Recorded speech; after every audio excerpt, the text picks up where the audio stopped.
Halo semuanya, nama saya Ruth Maria Melisa Baruhutapea. Saya perwakilan dari kelompok 7 akan menjelaskan materi saya mengenai reaksi Diels-Alder. Sebelumnya, saya sangat berterima kasih sekali kepada Bapak Marham Sitorus yang telah memberikan tugas ini kepada kami. Baik, saya akan men-share PPT saya.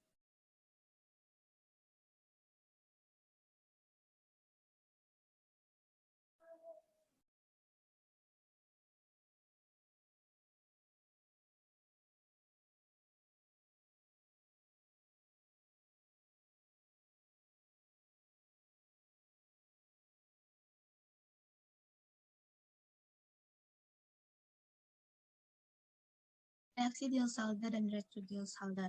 Di sini saya dengan teman saya yang bernama Suci Ansaro dan Rini Teresia Silalahi. Baik, saya akan menjelaskan mengenai reaksi Diels-Alder. Penemu reaksi Diels-Alder ini oleh Otto Diels dan Kurt Alder. Mereka itu penasaran mengenai DNA terkonjugasi karena mengalami beberapa reaksi yang unik. Pada tahun 1928, Otto Diels dan Kurt Alder menunjukkan bahwa banyak DNA terkonjugasi mengalami reaksi adisi dengan alkena atau alkena tertentu. Nah, sebelumnya, apa itu reaksi Diels-Alder? Reaksi Diels-Alder itu reaksi kimia organik antara DNA terkonjugasi dengan alkena tersubstitusi. Umumnya dinamakan sebagai dienofil membentuk sikloheksena tersubstitusi. Reaksi ini dapat berjalan maka jika beberapa atom dari cincin yang terbentuk bukanlah karbon. Nah, reaksi Diels-Alder ini hanyalah satu contoh dari satu kelompok besar reaksi yang disebut reaksi perisiklik. Apa sih itu reaksi perisiklik? Reaksi perisiklik itu reaksi organik di mana keadaan transisi molekul memiliki suatu geometri siklik. Reaksi Diels-Alder adalah reaksi antara DNA terkonjugasi dengan suatu dienofil. Adisi konjugasi suatu alkena atau dienofil menghasilkan DNA terkonjugasi. Semua jenis reaksi ini melibatkan reaksi satu tahap dan produknya melalui transition state cycle. Nah, ini sebagai DNA, ini sebagai dienofil. Ketika mereka melakukan reaksi akan menghasilkan satu produk. DNA dan dienofil. DNA, komponen DNA dari reaksi Diels-Alder dapat berupa rantai terbuka atau siklik dan dapat menampung berbagai jenis substituen. Ia harus berada dalam konformasi S-cis, bukan S-trans, karena ini adalah salah satu konforma yang bisa ikut dalam reaksi. Ada beberapa struktur seperti 1,3 butadiena, konformasi S-cis dan S-trans mudah untuk diubah-ubah. Namun pada bentuk DNA lain, seperti dalam bentuk cincin isomer S-trans tidak dapat bereaksi. Dienofil. Dalam reaksi permintaan normal atau normal Zeeman, Diels-Alder atau dienofil memiliki gugus penarik elektron dalam konjugasi dengan alkena. Dalam skenario permintaan inverse atau inverse Zeeman, dienofil dikonjugasikan dengan gugus penarik elektron. Dienofil dapat dipilih untuk mengandung fungsi monopeng. Dienofil mengalami reaksi Diels-Alder dengan DNA yang memperkenalkan fungsionalitas semacam itu pada molekul produk. Rangkaian reaksi ini kemudian diikuti untuk mengubah fungsionalitas menjadi gugus yang diinginkan.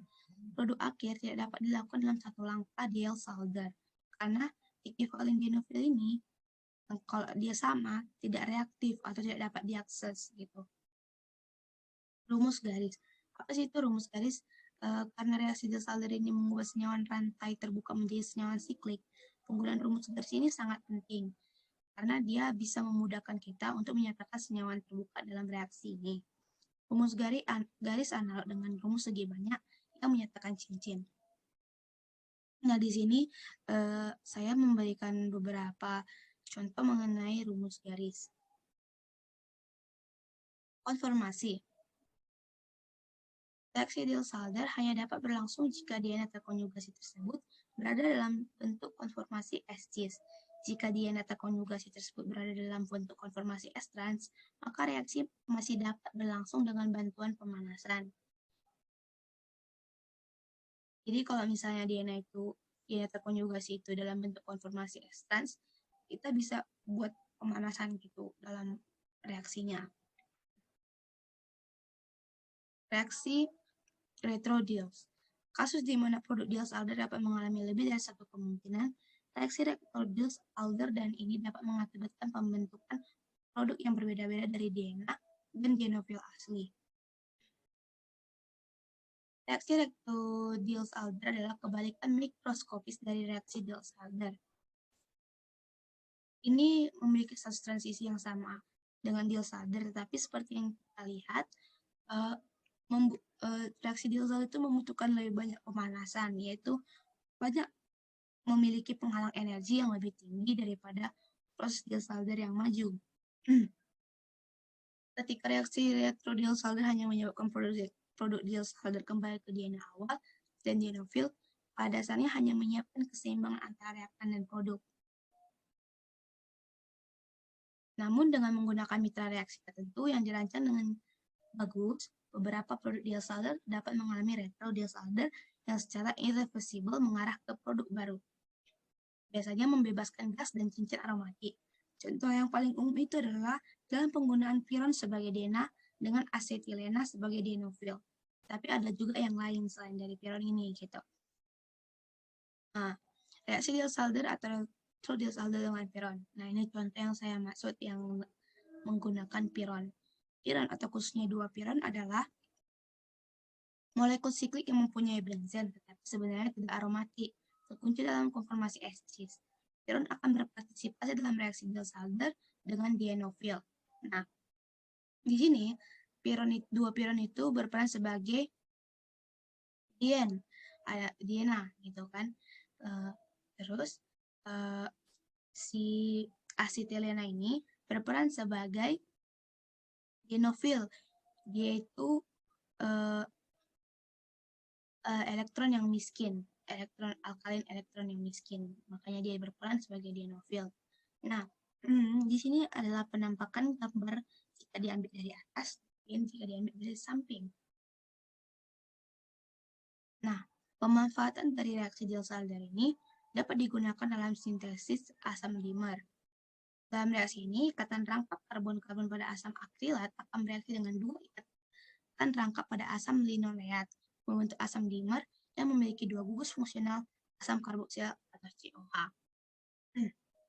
Di sini struktur dari minyak bunga matahari. Nah, saya akan menjelaskan mekanisme reaksi Diels-Alder yang ada di sini. Nah, 1,3-butadiene ini akan berperan sebagai diena, dan propanol ini akan berperan sebagai dienofil. Yang dimana kita tahu dienofil itu ingin bereaksi dengan diena, gugus yang kaya akan elektron. Makanya dia disebut dengan diena lovers. Gitu. Terus, nanti ini akan menghasilkan suatu produk cincin yang berproduk cincin yang 6 anggota gitu.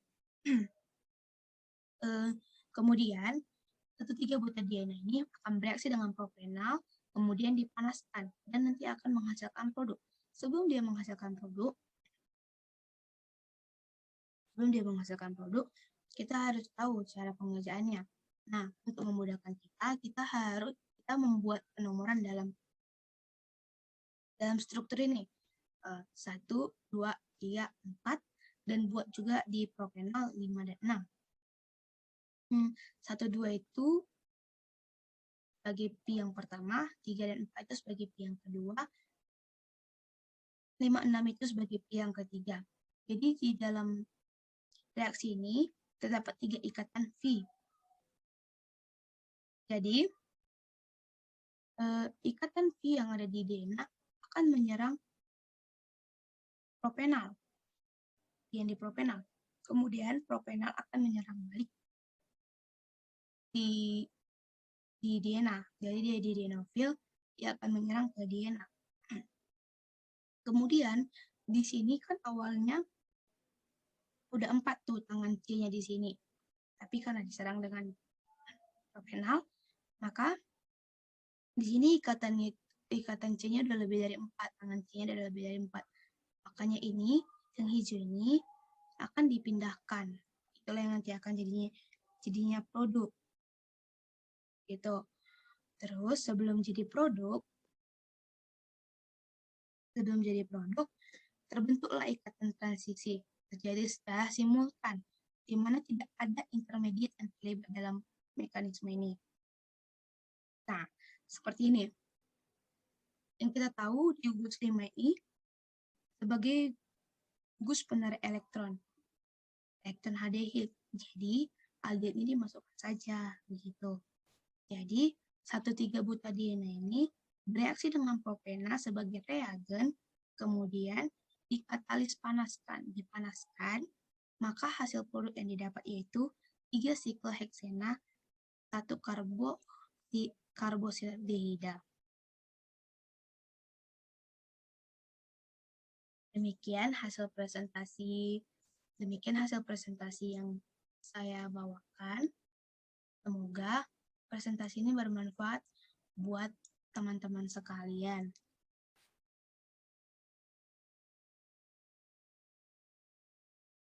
Jika ada dalam kesalah kata, mohon dimaafkan. Terima kasih telah menyimak presentasi kali ini.